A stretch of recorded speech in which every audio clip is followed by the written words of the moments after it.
Magandang hapon po sa lahat. Tayo nagbabalik dito sa ating munting channel. Ayan, YouTube channel. Samuel Soriano TV29 para mag-discuss ulit ng another coins.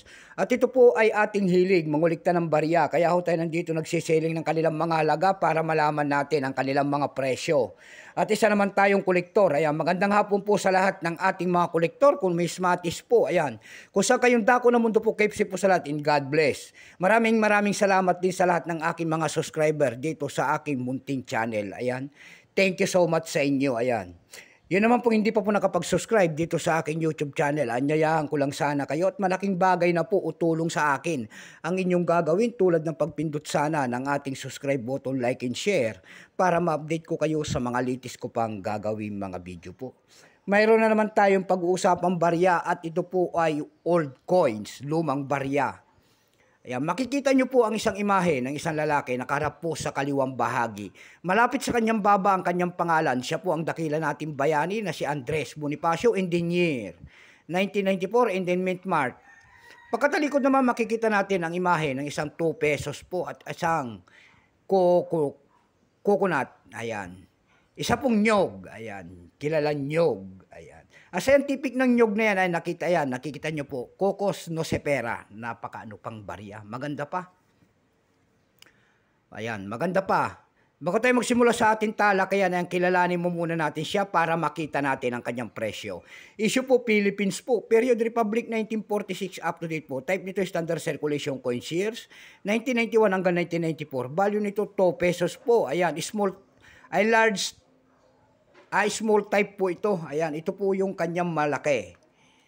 Papakita natin. Ayan, ang kanyang malaki.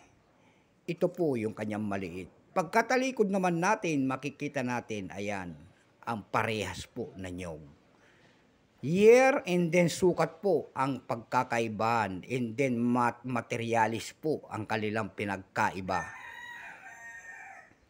Ayan. Currency piso, 1967 up to date po. Composition yan ay stainless steel. Ayan, namamagnet. May bigat lamang itong 5 grams. May habang 23 mm. May kapal po naman itong 1.8 mm. Hugis po bilog. Orientation, middle alignment.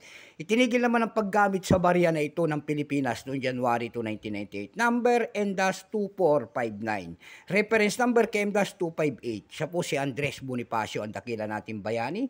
Ito pong year 1994, ito po ay 44%. Wala pa pong maipakita ang ating Bangko Sentral kung ilang piraso ang ginawa sa barya na hawak natin. Pero may price na po yan.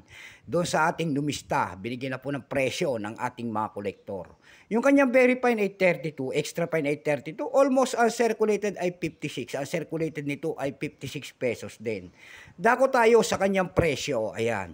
Doon sa ating eb.com, ayan, may nakita ko tayo nagbebenta doon ng $7.80 na.